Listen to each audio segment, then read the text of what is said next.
ጤና ይስጥልን በያላችሁበት የአክብሮታዊ ሰላምታችን ድረሳችሁ የኢትዮሪካ ሚዲያ ቤተሰቦቻችን ዛሬ እንደተለመደው በሀገር ውስጥና በዓለም አቀፍ ደረጃ ትኩረት የሳቡ ወቅታዊ መረጃዎችን ይዘንላችሁ ቀርበናል።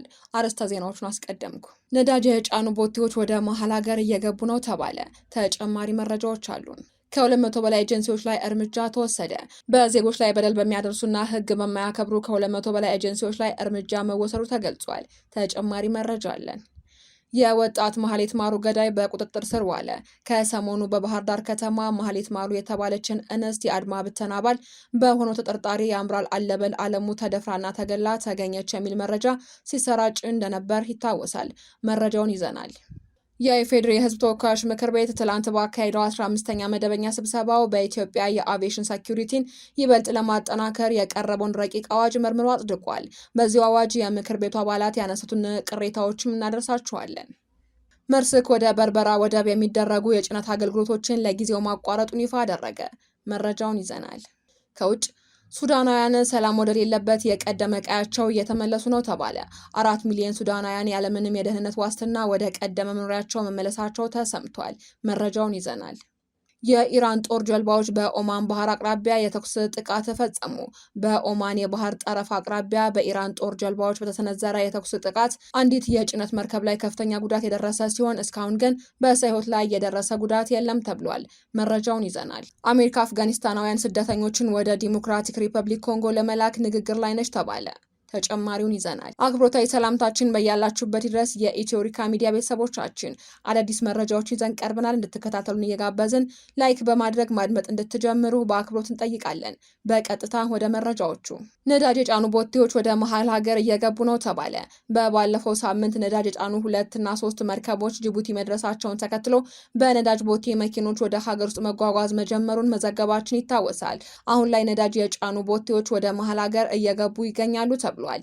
የመካከለኛው ምስራቅ ጦርነት ከመጀመሩ በፊት እስከ 250 ቦቴዎች ነዳጅ ጭነው ወደ ሀገር ውስጥ ይገቡ የነበረ ቢሆንም አሁን ላይ ግን በቀን ከፍተኛ እስከ 50 ቦቴዎች ብቻ ከጅቡቲ ይወጣሉ ተብሏል። በኢራን አሜሪካ እስራኤል ጦርነት ምክንያት የሆርሙዝ ሰርጥ በመዘጋቱ ኢትዮጵያን ጨምሮ ነዳጅ እንደ ልብ ገዝቶ ማጓጓዝ ስላልተቻለ ሀገራት ሌሎች አማራጮችን እየተጠቀሙ ይገኛሉ።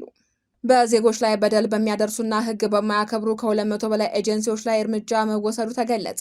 የውጭ ሀገር ስራ ስምሪት ሂደትን የሚያከናውኑ ኤጀንሲዎች ግዴታቸውን በአግባቡ እንዲወጡ ለማድረግ በተደረገ ጥብቅ ክትትል ሕግ ጥሰው በተገኙ ከ200 በላይ ኤጀንሲዎች ላይ የእግድ እርምጃ መወሰዱን የስራና ክህሎት ሚኒስቴር አስታውቋል።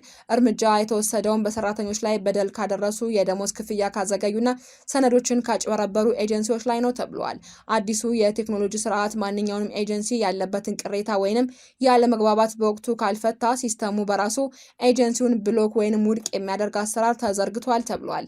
ይህ ማለት ኤጀንሲው ተጨማሪ ሰራተኞችን መላክ ሆነ የስራ ውል ማደስ አይችልም። በተለይ በውጭ ሀገር ችግር የደረሰባቸው ዜጎች ቅሬታቸውን ሲያቀርቡ ኤጀንሲው ችግሩን ፈቶ የዜጋውን ደህንነት ማረጋገጡ በሲስተሙ ውስጥ ካልታየ ድረስ ስራውን መቀጠል አይችልም ነው የተባለው። ይህም ኤጀንሲዎች ለዜጎች መብትና ደህንነት ከፍተኛ ትኩረት እንዲሰጡ የሚያስገድድ እንደሆነ ተገልጿል። ባህር ዳር ላይ ሰው ገሎ የተሰወረው ተጠርጣሪ መቀሌ ላይ በትግራይ ክልል ፖሊስ ተያዘ።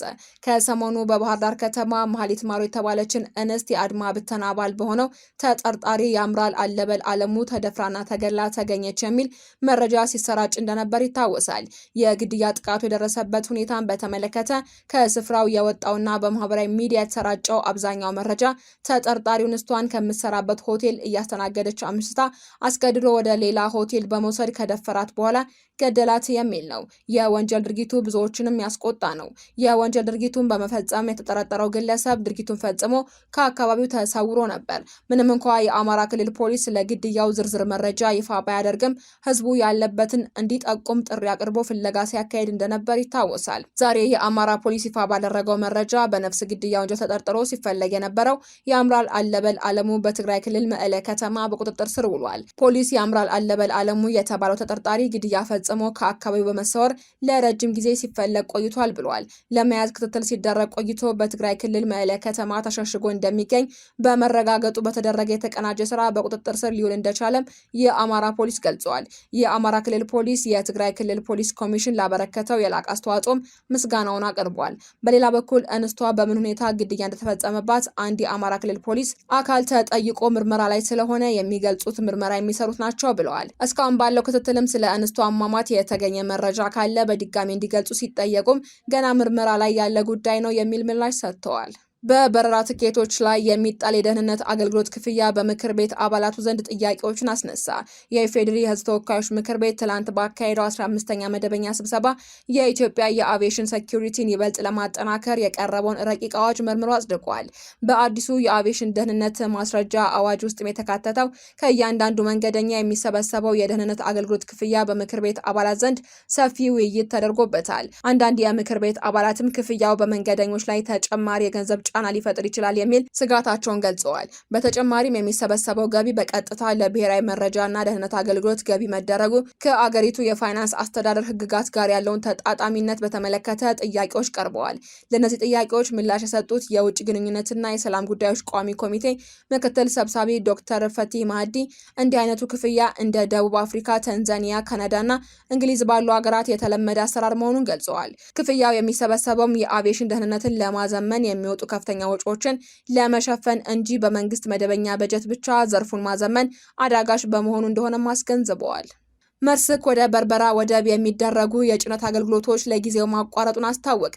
የዓለማችን ግዙፉ የመርከብ ድርጅት የሆነው መርስክ ወደ በርበራ ወደብ የሚደረጉና ከወደቡ የሚወጡ አዳዲስ ጭነት ቦታ ማስያዣዎችን ለጊዜው ማቋረጡን በይፋ አስታውቋል። ኩባንያው ለዚህ አስቸኳይ ውሳኔ ምክንያት የሆነውም በመርከብ የጉዞ መርሃ ግብር ላይ የተደረገ ለውጥ መሆኑን የገለጸ ሲሆን ይህ ውሳኔ በተለይ በርበራን እንደ አማራጭ የንግድ በር ለምትጠቀመው ኢትዮጵያ ከፍተኛ ተጽዕኖ ይኖረዋል ተብሎ ይገመታል። በቅርብ ዓመታት የበርበራ ወደብ ለኢትዮጵያ ወሳኝ የሆነው እንደ ማዳበሪያና እህል ያሉ ምርቶችን ለማስገባት ትልቅ ሚና እየተጫወተ የሚገኝ በመሆኑ ነው። የአገልግሎቱ መቋረጥን በቀጠናዊ ንግድ እንቅስቃሴ ላይ የራሱ ጥላ ማረፉ አይቀርም ነው የተባለው። መርስክ አዳዲስ የጭነት ጥያቄዎችን መቀበል ቢያቆምም ቀደም ብለው የተጫኑና በጉዞ ላይ ያሉ ንብረቶች በታቀደው መሰረት መድረሻቸው እንዲገቡ እንደሚያደርግ ማረጋግጧል። በተጨማሪም ድርጅቱ ደንበኞቹ የአቅርቦት ሰንሰለታቸውን እንዳያስተጓጉል አሁንም አገልግሎት እየሰጡ ያሉትን የጅቡቲ፣ የሞቃዲሾና የሞምባሳ ወደቦችን እንደ አማራጭ እንዲጠቀሙ ጥሪ አቅርበዋል። ከውጭ 4 ሚሊዮን ሱዳናውያን ያለምንም የደህንነት ዋስትና ወደ ቀደመ መኖሪያቸው መመለሳቸው ተነገረ። በሱዳን በተቀሰቀሰው ጦርነት ምክንያት ከመኖሪያ ቀያቸው ተፈናቅለው የነበሩ 4 ሚሊዮን የሚጠጉ ሱዳናውያን ያለምንም የደህንነት ዋስትና ወደ ቀደመ መኖሪያቸው መመለሳቸውን ዓለም አቀፉ የፍልሰተኞች ድርጅት IOM አስታውቋል።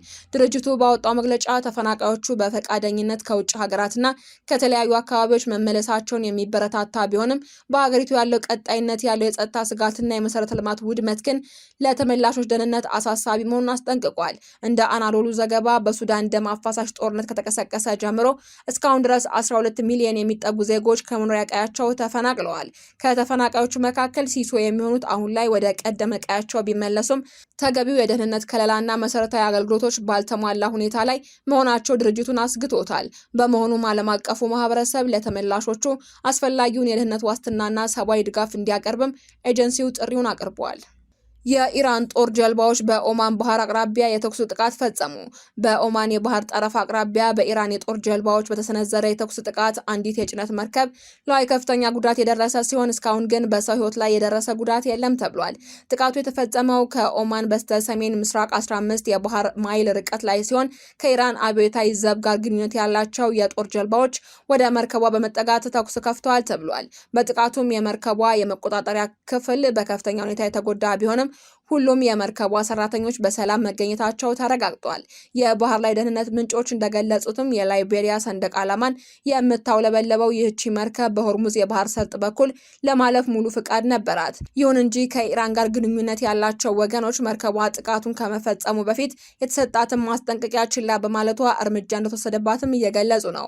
ኢራን በሆርሙዝ የባህር ሰርጥ ላይ ያላትን ቁጥጥር እያጠናከረች ባለችበትና አሜሪካን በባህር ላይ በሚደረጉ እንቅስቃሴዎች ላይ ግፊቷን በቀጠለችበት በዚህ ወቅት የተፈጸመው ጥቃት በቀጠናው ያለውን ከፍተኛ ውጥረት ይበልጥ እንዲባባስ አድርጎታል። በሌላ በኩል የአሜሪካው ፕሬዝዳንት ዶናልድ ትራምፕ የተኩስ አቁም ስምምነቱ እንዲራዘም የወሰኑ ሲሆን ይህም ለዲፕሎማሲያዊ ንግግሮች ጠባብ እድል መኖሩን የሚያመላክት ቢሆንም በባህሩ ላይ እየተከሰቱ ያሉት መሰል ግጭቶች ግን ሁኔታውን አሁንም በስጋት ላይ መሆኑን ያሳያል ተብሏል።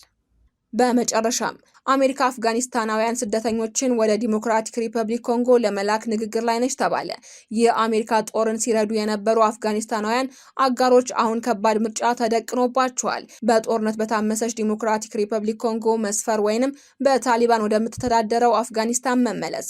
በአሁኑ ወቅት በኳታር በሚገኝ የቀድሞ የአሜሪካ የጦር ሰፈር ውስጥ የሚገኙ አፍጋኒስታናውያን ወደ ዲሞክራቲክ ሪፐብሊክ ኮንጎ ለመላክ የአሜሪካ መንግስት ንግግር እያደረገ መሆኑን የቀድሞ አጋሮችን ለመርዳት የሚንቀሳቀሰው አፍጋን ኢቫክ የተባለው ቡድን ማክሰኞ ዕለት ገልጿል። ዜናዎቻችን አበቃን። በሰላም ቆዩን።